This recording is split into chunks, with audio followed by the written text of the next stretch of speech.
So we did Cavendish Beach Music Festival in Prince Edward Island, Canada, which we've done before.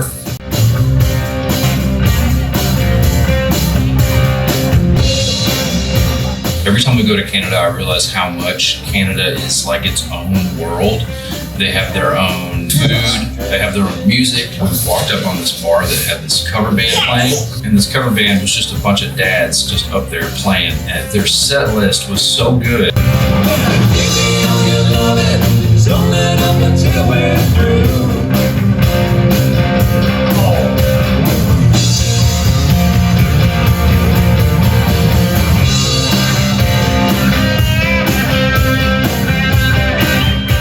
They would play these songs that everyone would go crazy over. I thought maybe it's just this band that just plays this one song. Maybe these people like it. But I started to realize, no, they're playing like classic Canadian songs that I guess everyone just knows. And I go nowhere with you. I took the ferry into the town. Spent my pennies just bumming around. Trying to find a way to tear a strip off these blues. And I go nowhere with you. Can I tag along tonight? We kill sometimes. It looks like you might need a little company. I'm so cheap, I might as well be free. Baby, look at what's around. It always looks better when it's upside down. You say you got nowhere that you're going to, and I go nowhere with you. Everybody!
We had no idea how much of a nightmare it was going to be getting home from that festival. I had to be home by Monday because my wife was going in to have a baby. We had scheduled her induction at 5 a.m. Tuesday morning.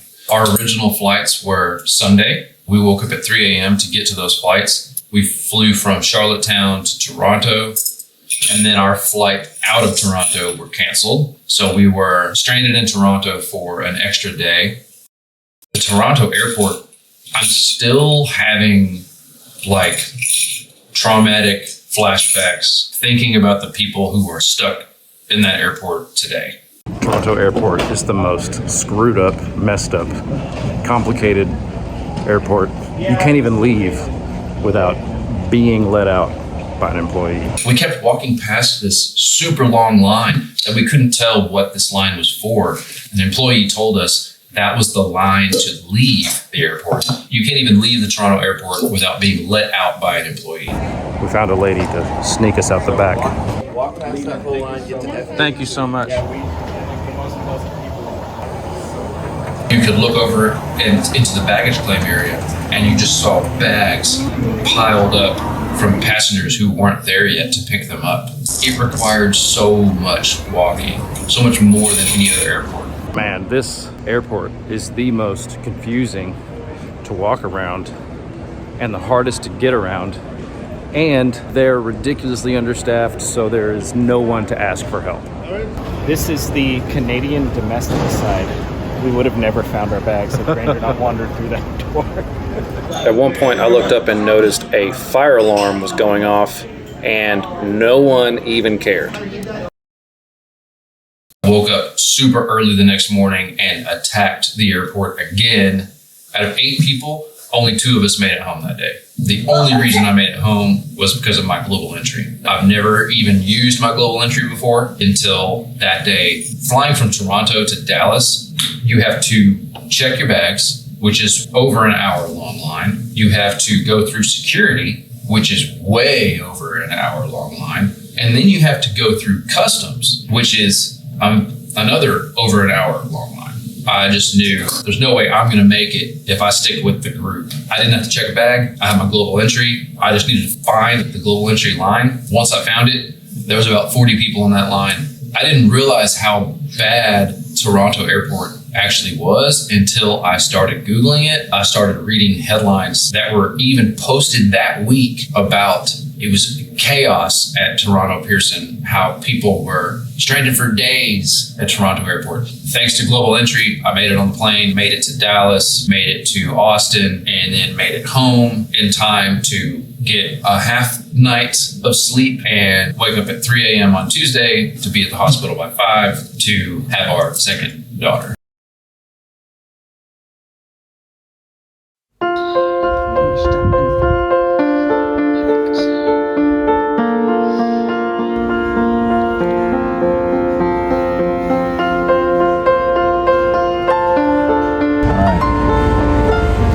Baby.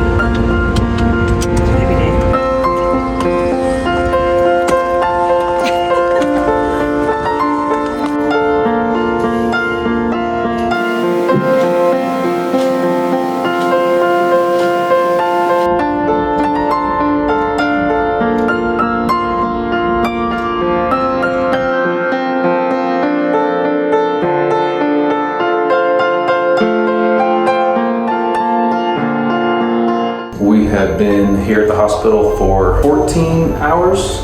No baby yet. Good. I'm gonna go. You guys get something here. I'll check out there.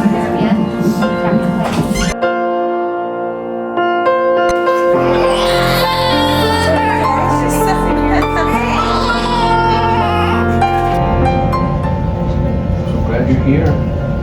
Welcome to the world.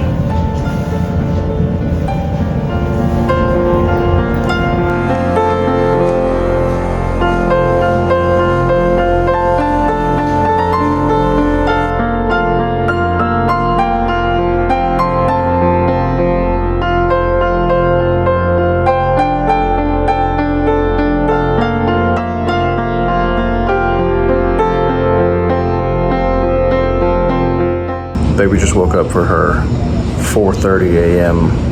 feeding time, and I had a near panic realizing that the band was leaving for Kansas City without the band computer, which is in my backpack. Luckily, they always pick up Johnny in this town around this time. So, man, I woke up just at the right moment to call Johnny and say, hey man, swing by here first and pick up this computer. Which they could have done a show without it, but it's better with it, especially if they want any video. So, close call there.